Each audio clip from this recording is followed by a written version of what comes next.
Hello, everyone. Thank you for joining us today. My name is Meg Swaney, and I'm an assistant director in the Futures Office, the university-wide career design hub designed to empower doctoral students and postdoctoral fellows across JHU. We're thrilled to host the Academic Job Search Series to provide you with the critical tools and insight necessary for confidently navigating the academic job market. For the final session of the series this fall, we're going to be learning more about preparing for academic interviews and job talks with Dr. Christy Thornton, Dr. Johanna Chrysostomo, and Dr. Harry Barbie. So the plan for today is we're going to start with a brief intro to learn more about our speakers. Then for the first 30 minutes, I'll be moderating a discussion with our panelists, and around 12:30, I'll open up the floor for questions. However, feel free to drop questions in the chat at any point that come to mind. And then once we're in that Q&A, if you want to turn on your video, unmute, you're welcome to do so. So without further ado, let's meet our wonderful panelists. So first up, we have Dr. Christy Thornton, who is an assistant professor in the Department of Sociology and the co-chair of the program in Latin American, Caribbean, and Latinx Studies. She taught previously at Rowan University and held a postdoctoral fellowship at the Weatherhead Center at Harvard University. Before graduate school, she was for 5 years the executive director of the North American Congress on Latin America, a 50-year-old nonprofit research and advocacy organization. Welcome, Christy. We also have Dr. Johanna Chrysostomo, who received her PhD from the University of California, Berkeley in 2022 and is now assistant professor of English at Johns Hopkins University. Her current project traces the evolution of Philippine political thought through the imperial transition of the 1898 Spanish-American War by examining novels and revolutionary political theologies in Tagalog, Spanish, and English. Welcome, Johanna. And last but certainly not least, we have Dr. Harry Barbie, who is an interdisciplinary social scientist whose work focuses on understanding and improving health and aging outcomes among sexual and gender minority populations. Dr. Barbie received their PhD in sociology in 2020, completed an NIH-funded postdoctoral fellowship at the Vanderbilt University LGBTQ Policy Lab in 2022, and joined the Department of Health, Behavior, and Society in the Bloomberg School of Public Health as an assistant professor in January 2023. Welcome, Harry. Okay, so now that we've met our esteemed panelists, I'd like to kick it off with a very broad question for you all to gain a little bit more insight into your experiences interviewing. So could you share a brief overview of your academic job interview experience? So including, the types of institutions you interviewed with, any maybe memorable moments or challenges you faced, and also whether you've experienced the other side of the interview process as an interviewer serving on a search committee. So Harry, let's start with you, and then we'll go to Christy and then Johanna. All right. Well, firstly, I have not been an interviewer, but yeah, I started my academic job journey in 2020 when I was wrapping up my PhD. So you can imagine that was not an ideal time to be on the job market, given the COVID pandemic, where we were at with the COVID pandemic at the time. So in total, I was on the job market for about 3 years. So I went on the job market my last year on my PhD, really looking for jobs in sociology, gerontology, women's and gender studies, public health, casting the net very broadly. I probably that year applied to just under 100 jobs. And although I did get one offer that year for a faculty position, after I went out and visited, it just wasn't something that I thought would be a good match for me. Ultimately, I perceived it to sort of derail both professional and personal goals that I had in my life. And so I turned that down, and I was very fortunate to shortly after that get a postdoc offer from Vanderbilt. I went to Vanderbilt, and because it was a 2-year funded postdoc, I had the luxury of being sort of soft on the job market my first year on that postdoc. And I applied for a few jobs, but ultimately decided to stay an extra year. And so last year was the end of my postdoc. Okay, it's time to be serious, go full on. I got to get the faculty position that I was looking for, which I should say, I guess I was assuming this, but I was searching for a tenure track job ultimately, and I wanted to stay in academia. And so applied to about 100 jobs, and again, sociology, public health, gerontology, women's and gender studies. was much more successful in terms of the amount of interviews I got. I probably did maybe 15 phone/student interviews, 10 on-campus visits, and got 3 different offers. And then I arrived here at Johns Hopkins, which I started in January. So that's just a broad overview of my trajectory to give you an idea of what my journey has looked like. Thanks so much, Harry. Wow. Hundreds of job applications. That's impressive. All right, Christy, let's hear about your experience. Sure. So somehow I have become the elder in these kinds of conversations. I finished my PhD in 2015. So that is now suddenly making me old. I don't understand how this happened, but so I should say that, I also, like Harry, I also come from a really interdisciplinary background. And so I did a PhD in history, and you can see that I'm here now teaching in the sociology department. So most of my job market experience prior focused on history and other kinds of interdisciplinary spaces. So the first job that I got was history and international studies, and that was precisely because I had a PhD in history, but a kind of interdisciplinary background where I have a master's in international affairs and my BA was in political science. And so they decided that I could teach kind of across a broad range of disciplinary contexts, which is ultimately how I ended up here at Hopkins in sociology. But I went on the job market for the very first time, my 5th year in grad school. I think I had written 1 chapter of my dissertation, but there was, I'm a Latin Americanist by training, and there was a job in Latin American history in New York City where I was doing my PhD. And so I thought, well, I have to apply for this because it's a job in New York. It's a job in the city that I live in. And I got a campus visit, and this was at a CUNY school and public college in New York.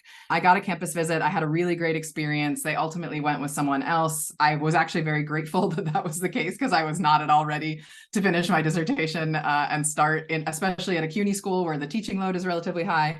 So I went back on the job market, obviously, the next year when I had actually written my dissertation and had more to present. And there, I think I applied to something like 15 jobs and maybe fewer than 10 postdocs, but something like that. So I probably had, 25 applications that year. For historians, there just aren't that many openings in your field. And so the field is sort of more compressed. And so that year I got the tenure track offer at Rowan, which is a big public teaching college in South Jersey. It's part of the New Jersey state system, but in the south of Jersey, the kind of part that people forget exists in New Jersey. And so I taught there for a couple of years. And I should say that another thing that has shaped my job market experience is that I have what we call in the biz the 2-body problem. And so my partner is also an academic. And so for us, the job market has been, over the course of these years, about finding ways to be in the same place and finding ways for both of us to be stable. And so we continue to be on the job market. He was in a 3-year postdoc at Harvard. I was teaching in South Jersey. We continue to be on the job market to try to find ways to be in the same place. And that has sort of eventually worked, not in a way that I think is replicable in any way. But so what that has meant, because of that, I have been on the job market basically since I got my PhD. I have applied and interviewed for things basically continuously since I got my PhD. And I will say that I have had campus visits in very different kinds of places. So I've had the experience of having a campus visit at a CUNY school in New York, at a big public college in South Jersey. I've had campus visits and interviews at places like Penn and Yale, and then I've been here at Hopkins. So, I really have I've run the gamut on that. And I have also now participated in a number of searches here at Hopkins from the other side, both in history and in sociology. So I have a lot of experience there that I'm totally willing to share as well. Excellent. We can get the inside scoop. Thank you, Christy. Johanna, you were mentioning, before we started the session that you were very recently on the academic job market. So I am excited to hear about your experiences that you are very close to still. I'm very, very close. I'm the baby in this. So I was on the market for the first time fall of 20 and basically just started at Hopkins last fall of 2020. I had the opposite of, I was really not ready for tenure track jobs. I felt that I just wanted a postdoc. So I went hard on the postdocs and applied to over 20, like 22, 25. But at the time, my committee, we saw that there were a lot of jobs and still continue to be a lot of jobs in my field, Asian American literature. And so they were like, you don't really get to choose when there are jobs. So I felt a little bit like I was pushed into the pool before I was ready to like dive on my own.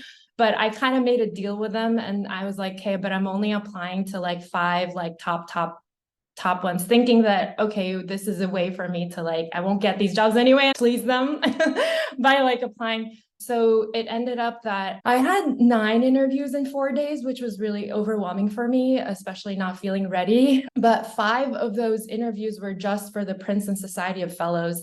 And it turned out that they actually were the ones that grilled me the most. So I'm happy to share that. But it was funny because I spoke with a peer, a grad student peer who was also a finalist, and he said, oh yeah, they just want to chat. It's super low key. So the good thing about that is that I got a really full night of sleep because I thought they just wanted to chat.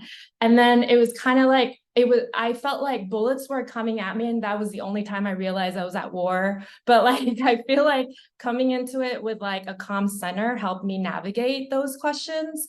But still, it was like an intense experience. And then the 4 other interviews were they were tenure track R1. So it was 2 jobs at Hopkins, actually, 2 different lines, and Chicago and then UVA. And I'm happy to, so I feel like that's sort of been my experience so far. I did end up getting the Princeton Society of Fellows, but then with the negotiation process with Hopkins, sort of had to give that up. It was just like complicated. But yeah, it's a very short, intense interview experience, but very recent. So I am happy to share, like, even with postdocs, and just happy to field any questions. Yeah. Thanks so much, Johanna. And you sort of got to my next question. You mentioned, coming into it with this calm center was helpful for you in navigating the interview experience. So I'm curious, what do all of you think were the key factors that made you successful in your academic interviews? And then maybe we can also think on the flip side, if you had some not so great interviews, what were the pitfalls? What are the things not to do during your academic interviews? And so we'll go the opposite direction this time. Johanna, we'll start with you, then we'll go to Christy and then Harry. So I know this is different per field, but I think getting a sense of how interview formats are is really good. So just be prepared for the kinds of questions. So the big thing with like English, and I imagine similar kind of humanities fields, they always told us to prepare like a 2-minute version elevator pitch of your project, but also a longer, maybe like 5 minutes. So often in my own interview experience, the first question was like, tell us about your research. And so there's a lot of just really spend time thinking about the most compelling, enticing, seductive way you could tell the story of your work. And oftentimes what they'll do is ask something more specific, like, because they've already read your writing sample. And so some of the maybe challenging questions come there because as at Hopkins in my two interviews, I was asked actually a question about the article that I had submitted that was asking me to go further than the argument that was in the article. So that was exciting, but also kind of like, a challenge to be able to think on your feet. And then they often ask about like field intervention. So they go from particular to like global. And then they ask like teaching questions. How would you teach undergrad, grad, and then sort of then questions for interviewers. So I thought it might be helpful for folks just to have like a rough sense of the common interview format. I also found it very helpful to do mock interviews. So not just with my committee, but with peers or recently graduated and so very young assistant professors who used to be my friends in grad school who are very generous, because sometimes it's different when you're just writing something out versus actually like talking it out with people. So I found it helpful to like talk it out with people. And I would suggest like coming up with ready-made phrases that are very key to certain interventions or conceptual arguments that you're making in your work, just so you're ready to kind of like, you're not at a loss for words. So you always have this like just short phrases of like the best way to articulate certain things about your project. And definitely do a background check on the people that are interviewing you. So, just go on the website, so figure out what they've written. I think it's also kind of knowing your audience that would make you the most effective candidate for interviews. Thanks so much, Johanna. Christy, what do you have to add? Yeah, I would really echo all of that. The idea of knowing who's in the room, also kind of knowing what the expectations of the job are. So, one of the things that we talk about a lot in these seminars is kind of the different kinds of academic jobs that exist out there. And it was something that when I was in graduate school, I just didn't even understand. I knew the difference between like the mythical R1 and the small liberal arts college. And that was like basically as much as I understood. And so when I eventually got a job at an institution that was a large public college that had recently gotten Carnegie research status. So they were an R2, but the emphasis was really on teaching. I was like, oh, I was not at all prepared to understand anything about how this institution worked and what they cared about. It was just like not a thing. If you're getting a PhD at an elite institution, you maybe have never thought about what it's like to teach at a place that has a 3-3 teaching load, which means you teach 3 courses each semester, or a 4-4 teaching load. Being at a place where undergraduate education is the main thing that they do, where there isn't necessarily lots of research support, and your tenure is going to be based on things that have to do with your teaching instead of your research. So understanding the kind of institution that you're going for and like trying to figure that out, and knowing that there really is a kind of broad range, that it's, everywhere is not just like a kind of Oberlin or Yale, that there are like lots of different places to teach. So understanding the interests and the important things about the place that you're interviewing, I think is really important. To me, I think both in the initial interview and then in a campus visit, one of the really key things is making clear what your argument is. I think, social scientists are really good at this. They're really forced to do it because we have to make causal arguments, and we can't, there's not just kind of vibes, but sometimes people in the humanities aren't really forced to narrow down and say, my dissertation argues that. And having something that specific there to say, my dissertation argues that this thing, then if you get to the job talk, you have to have evidence that really proves that. But the more important thing, I think, then is the second part. My dissertation argues that X, and this is important because Y. And sort of having something compelling to say about why your project matters is really important. And there are kind of 2 different ways of thinking about that. One is why your project matters in the literature. And that's fine. That's like, we need to do that. We need to define our space within the kind of particular academic fields that we're working in. But then you probably want to have something to say about why your work matters in the world, right? Matters for things beyond, like when I go to the library and I look at the books on the shelf that are there isn't one that deals with my particular narrow topic, right? And so you want to have something broader to say about why your work matters both in the literature and in the world. And so thinking about that for yourself as you are preparing your materials, as you're writing your cover letters, et cetera, and having something compelling to say there. For many people, you get into academia because you care about something really deeply, but the process of writing your dissertation might kind of like narrow the way that you're thinking about it in these kind of disciplinary terms that can obscure to you while you're doing it why it matters. And so having something compelling to say about why it matters, I think, is really very much the kind of key thing for getting over the hurdle in the interview process. Because one of the key things that's going to happen in your fields is, they're hiring generally departments that are not, 50-person R1 sociology departments are looking for somebody because they don't have someone who does the particular thing that you do. So that means if you are a historian of Latin America, they're looking to hire a historian of Latin America because there is not one on the faculty. So there is not somebody who has subject expertise in the thing that you're doing. And so that can mean that you really have to be able to convince people who know nothing about the topic, the sort of content of your dissertation, that it's important, right? And so having something narrow to say, well, historians of the Mexican Revolution have looked at this little thing, and I'm looking at this little thing. Like, to somebody who studies the Ottoman Empire, they don't give a damn, right? And so, somebody who studies Nazi Germany, it means nothing to them. So you have to have something, broader and more compelling to say about why your work matters. That is because you may be in a situation where you would be the only person studying the thing that you study in that department. Thank you, Chrissy. That's such an important piece of advice. And I think something that can be especially challenging for those of us working in the humanities and social sciences, not to get, so into your own niche that you forget to talk about the impact that it's having. So excellent advice. So Harry, I'll turn it over to you. Key factors that you think made you successful in your academic interviews. And if you had, maybe just a terrible train crash of an interview, which I bet you didn't, but if there are things not to do, please feel free to share those as well.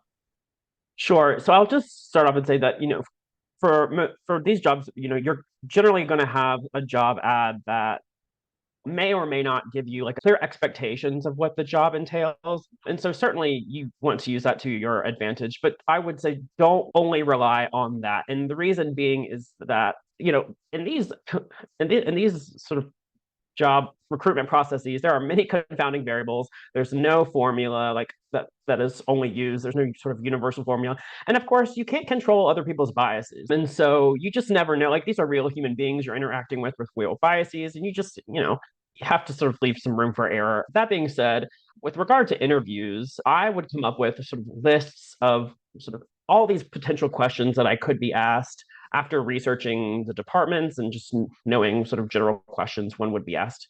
And then practice, practice, practice. You want to practice as much as possible, just kind of rehearsing sort of these kind of clear, specific answers, not answering questions in sort of a circuitous or roundabout way, like really getting to the point, because they're often short. So like if you're doing these Zoom interviews, they might be 15 minutes. It's not a lot of time. Another thing is to be authentic. You want to keep in mind that these folks who are going to be interviewing you or interacting with you, yes, they probably want to fill some gap in the department or the school, but they also are looking for a colleague that they want to work with, right? No one wants to hire someone who's a jerk, right? So you want to be authentic. You want to come off as someone that, these interviewers would want to work with. And then I'll also just say, throughout this process, we often talk about this notion of fit, which is a super vague term, but it's a really important term. And it's really incumbent on you to demonstrate how you fit into this department, into the school. And so part of that means really researching what kinds of opportunities are available to you, such that when you get to this institution, the department, the school, the university, you're going to hit the ground running. You're going to have just a wealth of opportunities in front of you to take advantage of, right? They don't want to hire someone who's going to get there and sit around twiddling their thumbs. Oh, I don't know what to do. I don't know where to go. Of course, there's room to acclimate to an institution, but they really want to see that, you're going to have just so many opportunities in front of you to take advantage of. And so it's really important that you do your research and try to understand what those potential opportunities are, so that when you're in the interview process, you can convey those to the interviewers. And I'll stop there. Thanks, Harry. I think you raised two really important points. One being authentic, and the other being this idea of fit, right? And those can be difficult to navigate, especially when, there is this job ad and you're trying to present yourself as this perfect candidate, but then it can be conflicting with who you are as an authentic person. I'll share a personal example. I was going through a mock interview for a first round academic interview, and my advisor was like, this doesn't sound like you. Like, where are you in this? I was giving very scripted, very, academic answers. And she's like, this doesn't sound like you. Like, you need to go back and make them see who you are and why you're actually interested in this, and not just, presenting this formulaic answer. So wonderful points. Thank you for sharing. Another question that I'd like all of you to respond to is, how did you handle challenging or unexpected questions during your job talk or interviews? And I'm not sure, maybe we can touch on, for folks that aren't familiar with the format. So I know, like, in my experience with this first round interview, the interviewers sent me the questions they'd be asking, but that's not always the case, right? And you always have to be prepared for those unexpected follow-up questions too. So how did you handle challenging or unexpected questions? And can you provide, a specific example of maybe a difficult question and then how you responded? So this time, let's start with Christy, and then we'll go Harry and then Johanna. Yeah, that's a really great question. And I certainly have had a number of challenging moments. I've been on the job market since 2015. I've gotten two jobs, right? So I've done it right a couple of times, but I've done it wrong a number of times, or I just haven't been the right person a number of times. And so, I can think of a number of examples where I got questions that were sort of completely out of left field. Again, being the only person, for instance, many of the jobs that I've interviewed for have been looking for somebody who studies Latin America because there is nobody in the department who does that. And so people have asked things where it's clear that they're trying to put forward something that they know about Latin America, but that has nothing to do with the thing that you study. So, my dissertation was about post-revolutionary Mexico. And in one interview, somebody asked me something about Hugo Chavez, who was the president of Venezuela, in the early 2000s. And so all of a sudden I had to, I did know something about Hugo Chavez and I had something to say, but that was obviously a kind of political question that was meant to sort of feel out what my politics were and how I would respond to that kind of thing. So I had to, maintain my kind of calm and do that. I had another interesting question, which I didn't really realize what was happening at the time, but I realized subsequently, where I interviewed for a position, again, a Latin American history position. There was someone on the committee who studied Latin American history. So this was in a Ivy kind of R1 situation. But someone asked me a question where they asked a sort of nitty-gritty question, but it was about US politics. It was about like the Treasury Department in the 1940s. I had a chapter that was about that. And so, I really got into it. I I said to the guy, I went back and forth, talked about the politics between Treasury and state in the 1940s and the, sort of inter-bureaucratic rivalries. And I realized afterwards that in fact, what this particular guy was worried about, someone told me that what this guy was worried about was the fear that they were trying to hire a historian of Latin America, and they didn't want to hire somebody who was secretly a US historian who might encroach on the US historians in the department, right?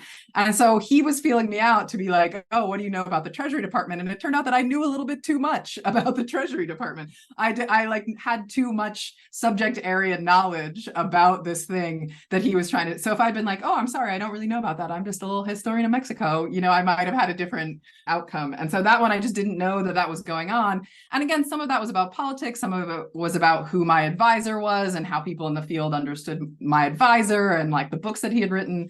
And so, in general, I think when you get kind of off the wall questions, being able to say like, oh, well, I think that's really interesting. The thing that I can say about that is, and sort of pivot back to your own subject matter expertise has, that has worked for me when I knew that was what was going on. When I didn't know that was what was going on, I failed spectacularly in that. So there have been a number of challenging moments, and you can expect those kinds of left field questions when people are trying to demonstrate that they know some small thing about your subject area that maybe you feel is totally irrelevant. So finding some way to kind of pull it back into your own expertise is usually helpful.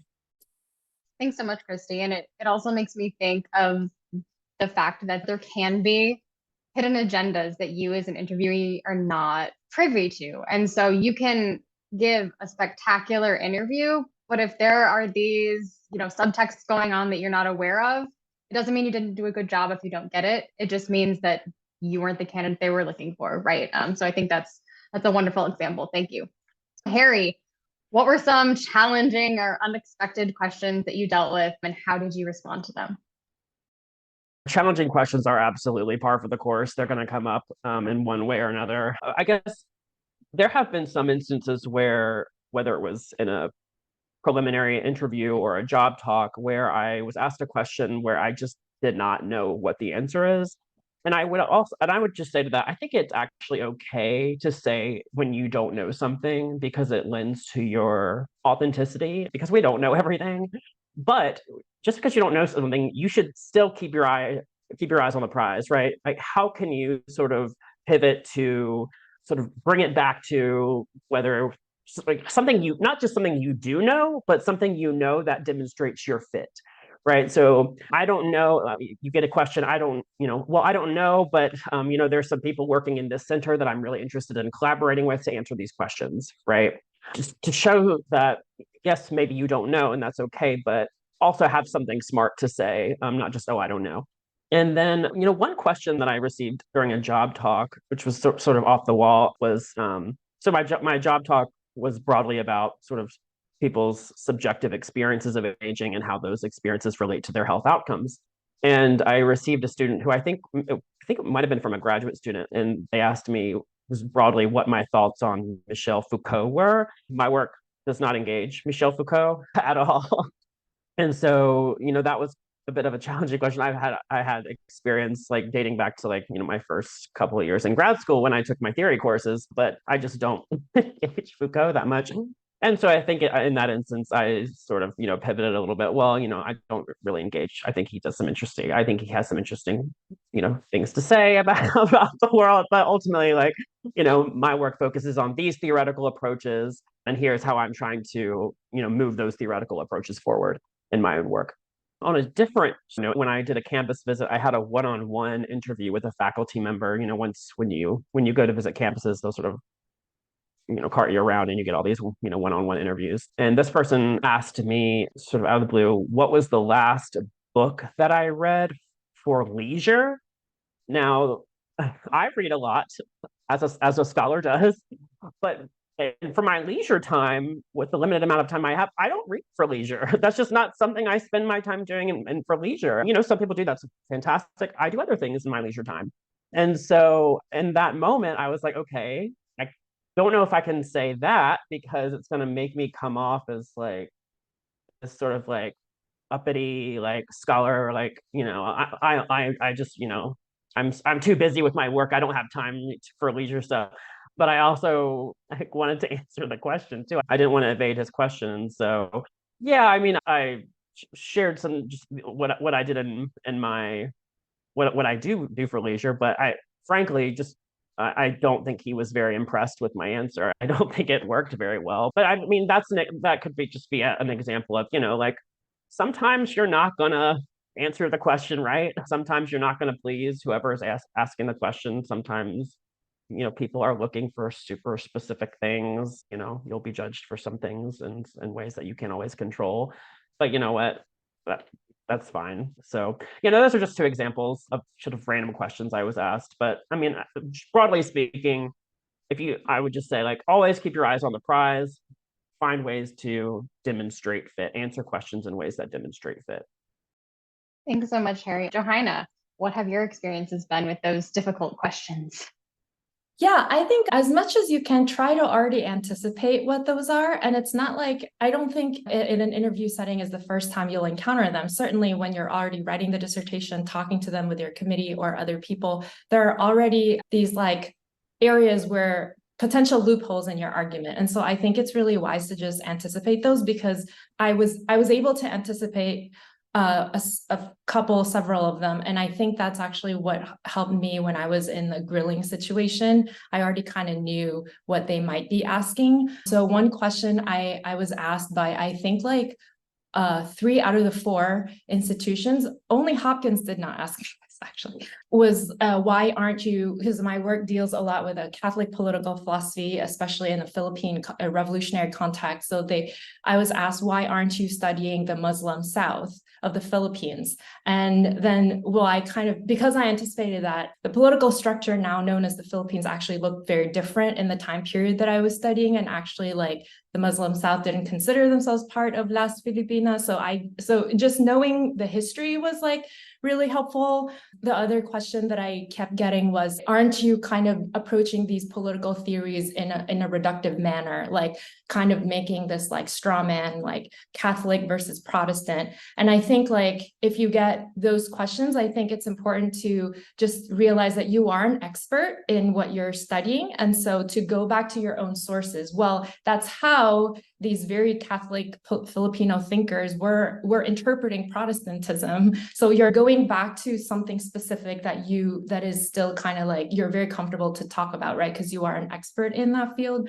And then sometimes I think it's really important. I think the authenticity piece is very important. Like just sometimes it's not about what you actually say, but how you respond. And like what has already been said, they're looking for potential colleagues, especially if this is a tenure track. This is like a potential colleague for life.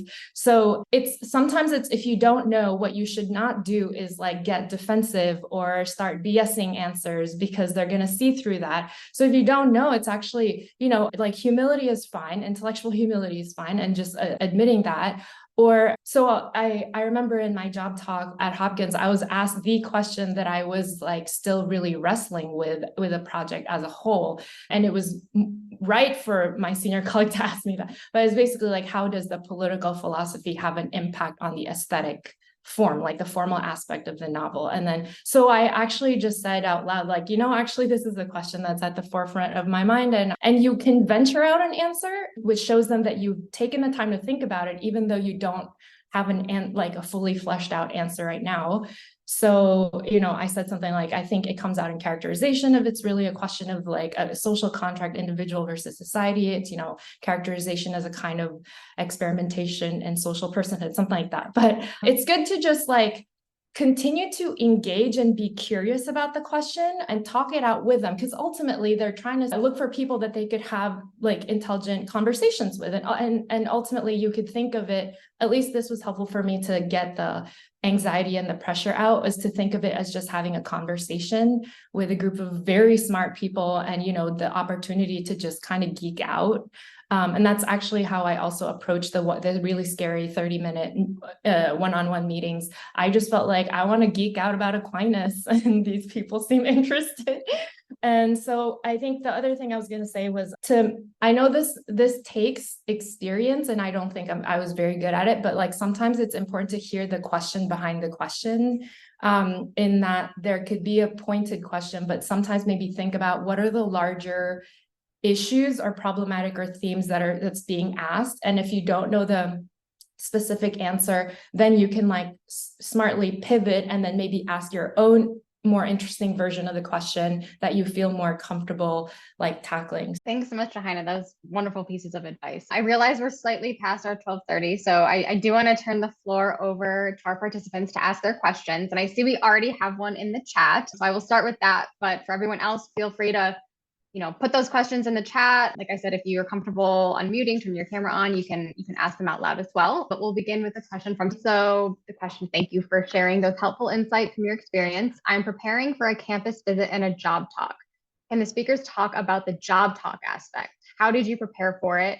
How do you decide what you want to present in your job talks? This is the person's first time on the job market. Congratulations, Sonal, first of all, from all of us. So Christy, would you like to start out answering this question? Yeah, absolutely. Thanks for asking it, Sonal. And, obviously we're very excited that you have a campus visit. Sonal's in the sociology department, so he's it's awesome. So, I would go back to the thing that I said initially, which is making very clear what both your argument and your intervention are.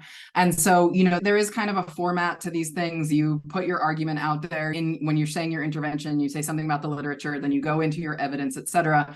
And so I think that when you're thinking about sort of what part of your dissertation to present, you do want to sort of show what the scope of the dissertation is, but you want to present the part that has the kind of strongest and most compelling evidence, the part that really shows what it is that you're doing and why that it matters. So if there's one chapter in your dissertation that you feel like really is a kind of microcosm of the broader thing that you're trying to argue, that's the one that you should focus on. You don't want to do a kind of broad scope, just sort of boringly narrate every chapter. You want to have a slide where you say, this is the scope of the whole thing. But when you're really getting into it, you want to choose one of your particular chapters, et cetera, that is a really compelling argument, that has really compelling evidence, and that makes the stakes of what you're doing really clear. And frequently that is to say, you want to say, we've always understood this thing this way, but I have this case, this kind of empirical thing that I've observed, and so this makes us understand it this new way. You have to be careful when you're doing that you don't, I can't remember which one of my co-panelists said this, but that you're not straw manning the literature that has come before. It's really important to be like, not say like, nobody's ever written about this, or the people who've written about this are idiots. You want to be like you want to make sure that you have a kind of good and in-depth understanding of the scholars whose work you really are trying to reform and reformulate. And you don't want to strawman anyone, because you don't know, there might be somebody in the department who is, the star PhD student of the theorist who you're trying to demolish. And that person will be like, we can't possibly ever bring this detract of my beloved advisor to this department, right? So if you are arguing against things, if you're arguing for a kind of particular space within the literature, et cetera, you want to make sure that you're being very fair to that you're not strawmanning it, but that you also are making the case that you have an important intervention there. So, again, it goes back to kind of making very clear your argument, presenting the compelling evidence, and making us understand why it matters. Those are the really key things that a job talk needs to do. And so finding the most compelling part of your dissertation, I think, is super important. Thanks so much, Christy. Harry or Johanna, do you have anything to add about your own experiences with the job talk portion? Just a couple of things. So for graduate students, certainly focus on your dissertation. Even if you have other work, they probably want to hear about your dissertation. If you're a postdoc, you have some more room to maybe veer away, depending on how far away from your dissertation you are. Another piece of advice is do not spend too much time on background, right? They really are interested in the results. What's innovative? What are you doing That's where you should spend the bulk of your time. People are going to get bored. People do get bored. They want to hear like what you did that's new. And then the third thing I would just say is the aesthetic matters. Do not put too many words in your PowerPoint. People hate, hate, hate that. If you're a quantitative researcher, don't fill your slides with charts, like try to use graphs like tables. Everyone hates like busy tables. Use like pretty graphs if you can. When I made my slides, I always like the takeaway should be absolutely clear. Like, what is the takeaway for every slide? Like when I would present qualitative results, I would sort of really give like on the top of my slide, like a very just clear, this is the point. Or if I was presenting quantitative results, this is the finding, like this is exactly what you need to know. So everything should just be super clear. Nothing should be inferred. Everything is developed. That's just some piece of advice I'll give. Super agree with what's already been said. I think so. Try to really tell a really compelling story of your project. I think the thing is your job is to communicate to your audience, not to confound. Like, so a lot of what has already been said by my co-panelists, just avoid jargon and just try to be as clear as possible, because you actually want to make your audience feel like they're smart for understanding everything, so that there are a lot of hands that go up in Q&A. You don't want them feeling like afraid to raise their hand because they didn't really understand what you just said. That's like not the effect you're going for. So I think it's been really helpful to just like practice giving like mock job talks, even for friends that are willing to hear it. And because also like knowing your audience and how to frame the story in a way that would be most effective for the audience that you do have. So I think even I had 2 kind of mock job talks, and it was super helpful in figuring out the narrative, that kind of a narrative arc that I wanted to present, and had to essentially like rewrite a lot of the first job talk to deliver the final piece. So I think those are the only 2 things I wanted to add. Thanks so much. We have another question in the chat. This is from Yu Shuang. Thanks so much for sharing these valuable experiences. I wonder if our panelists could share some tips you think might be important about having lunches or dinners during a campus visit. Johanna, I immediately saw a reaction. Would you like to answer this one? I have super limited experience. I just had the one at Hopkins. It was great. I mean, I just felt, I think I got lucky. It was a real click. I that was the first thing I told even my committee back at Berkeley, is I love the people, I love the department. And it was so funny. They're like, you mean you actually like the department? Because apparently that's like not a thing. I don't know. But I think they made me feel very comfortable. I really think the authenticity piece that Harry was saying is like the way to go here. Just be yourself. And I've had a couple of situations already in my time here helping graduate students at Hopkins with their own kind of job talk, and like getting to the point where it's like, it's really stressful. You know, you're in a really kind of raw, vulnerable time, and then getting to the point where it's just like crying or just feeling like you can't go through with this. And that's what I told both of these students that I was helping, who both, by the way, have jobs at like amazing institutions. And I just said, just be yourself, you know, like, because you have a killer project, just be yourself, and that's all you need to shine. So I wouldn't worry too much about that. I think, well, so just like don't order something that's complicated to eat if it's like a very practical thing. I think for me, I decided to just not do alcohol for the dinner. I mean, you're welcome to, but, and also it's supposed to be, they understand that it's like after the job talk, so it's supposed to be a bit more relaxing, but it's up to you, right? You don't have to, if you know that with alcohol, you might say things that you don't want to say, and like it, because you're still, even though these are more relaxed settings, you're still being kind of watched and observed. So just also be careful about that, but just have fun. And it's also the thing to also keep in mind, and this is also your way of feeling them out and figuring out if they're a good fit for you. So it's really a lot. It's just kind of like dating and relationships. It's a 2-way thing. And so just like Harry shared earlier that his first experience, he didn't feel like he really fit in that institution. So it's really important during these like conversations for you to also think, do I feel comfortable? Is this the place that's really going to support my work and all those, and you know, the values that are important for you? Thanks so much, Johanna. Chrissy, did you have something to add? Yeah, I would just say, I do think particularly at the dinner, making sure that you're being careful about alcohol is super important. Like you will be stressed out. If you're a person who likes to like have a glass of wine to decompress, you're going to be really stressed out. You're going to think like, I really want that. And you do, but yeah, make sure that you're sort of paying attention to that. Frequently lunches, they will do lunch, say with the graduate students or something like that. And so, I've had that experience where the lunch is like ordered in sandwiches with all of the graduate students in the department. And so then you get to talk to the graduate students about what that looks like. I've also had lunches where I interviewed at a policy school, for example, and at a policy school, there are people on the faculty who are not PhDs. And so, I found myself, I'm at lunch with a recently appointed assistant professor, somebody who literally just got here this semester, and a former CIA agent who has no idea what anything about the field looks like or any of this. And so I have to find my way to navigate through these things. So you will frequently find yourself with a group of people, you're having to navigate that group. I would say it is really important to think about you don't want to be stressed out. You want to be yourself, but I would be very careful to try to avoid things that you can see from the outset are controversial topics. And dinners are frequently places where, people want to talk about things like politics or family life or those kinds of things that they would ordinarily talk about around dinner. And so, for instance, if you are in a position where you like have a partner and if you get an offer, you're going to spring it on them that you need a partner offer and you don't want to reveal that, you need to be careful about in that conversation about people's families and where they send their children and blah, blah, blah. If you don't want to let them know that you already have a kid or that you're planning on getting pregnant or that you have a husband or, anything like that, you don't want to let them know your sexual orientation, any of those questions.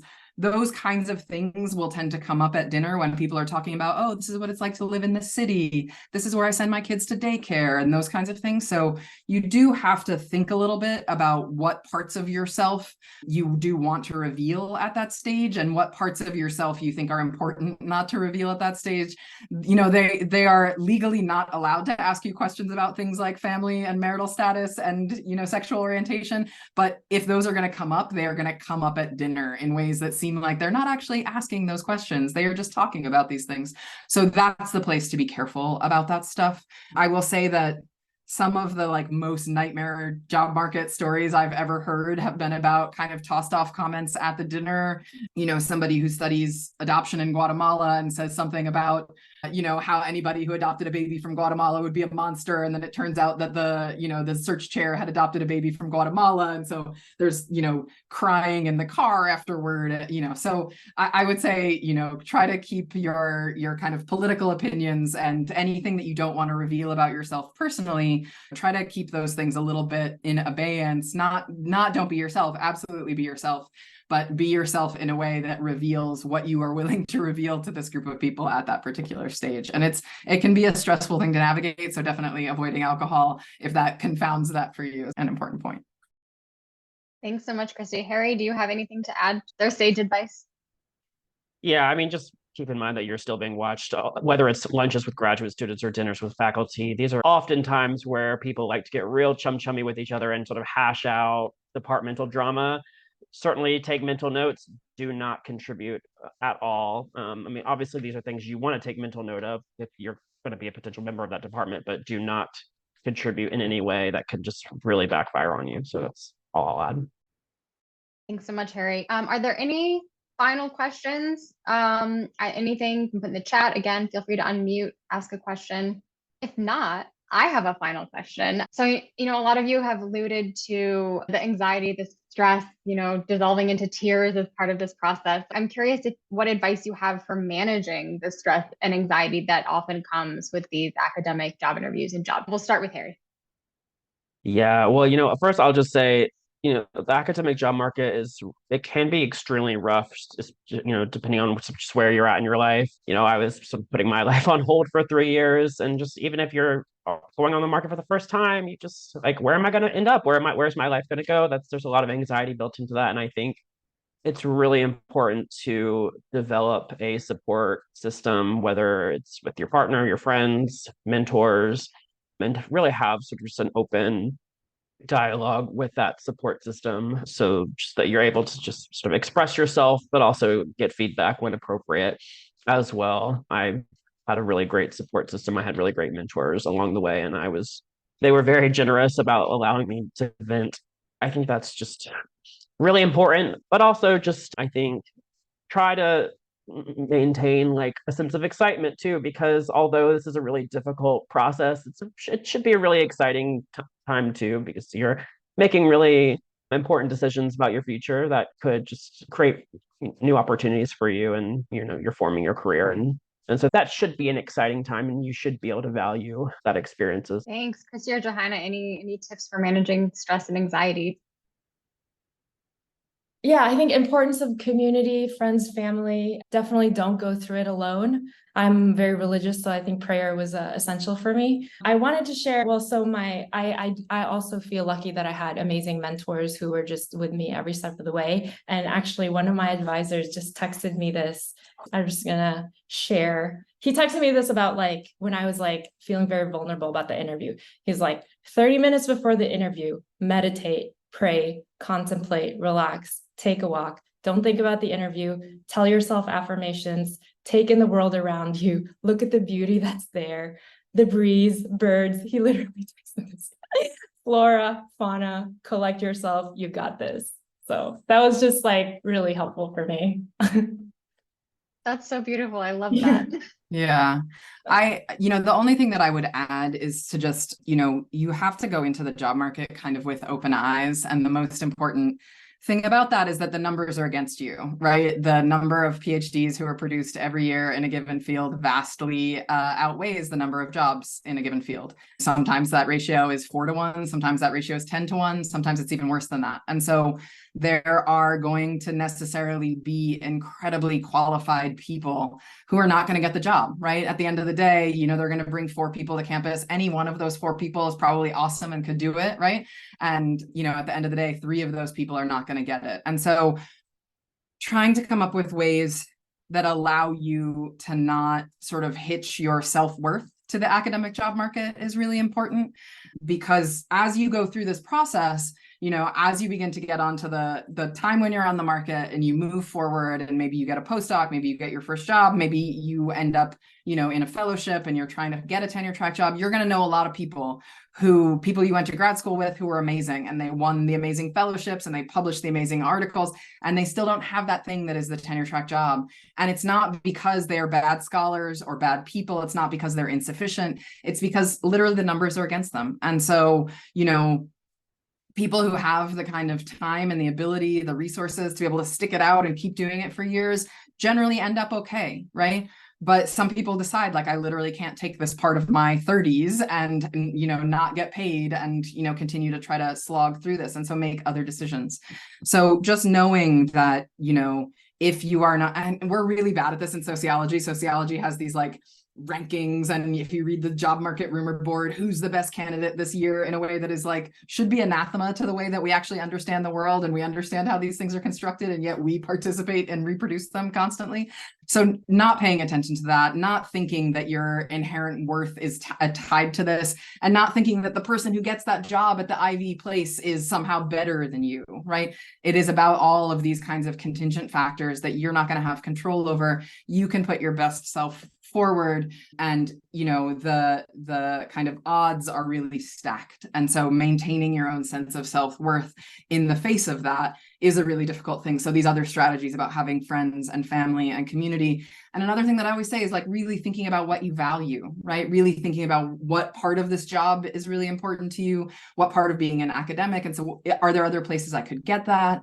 So really just not tying your self-worth to your success on the academic job market is the thing that is going to make it so that you can survive this process, because it's brutal, and it can be brutal for multiple years, but having people to lean on is super, super important.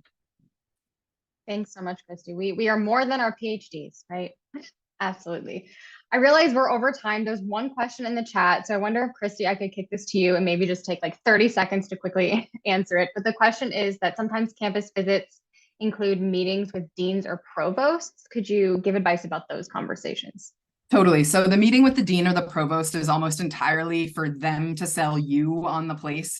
They are generally not in the kind of position where they are trying to evaluate you. They don't have a vote in the department. They are not, they are not actually in a kind of evaluatory capacity. So when you meet with the dean or the provost or some big wig in the administration, what they're really trying to do is try to tell you what's great about their institution. And the kinds of questions that you can ask them are things about the tenure process, things about the benefits and the research support, those kinds of broader questions about the work environment. But you shouldn't worry that that person is like gonna, really tip the scales for you with regard to the department. The faculty in your department are the people who are going to vote on you, and the dean is there to kind of answer your questions about the institution, about what it's like to be an assistant professor there, about broader questions about university culture, and they're really there to kind of sell you on why their institution is super great. So that is actually, it seems like it must be very stressful. You get the lineup and you're like, oh God, now I have to go meet with the dean, but that is actually should be one of the least stressful parts of the campus visit experience.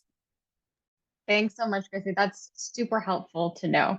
Thank you all for joining us. Thank you, Christy, Johanna, and Harry, for your thoughtful advice and guidance in today's session. We hope that all of you joining us were able to get your questions answered and to gain some valuable insight. So thank you all again for participating in our academic job search series, and I hope you all have a wonderful afternoon.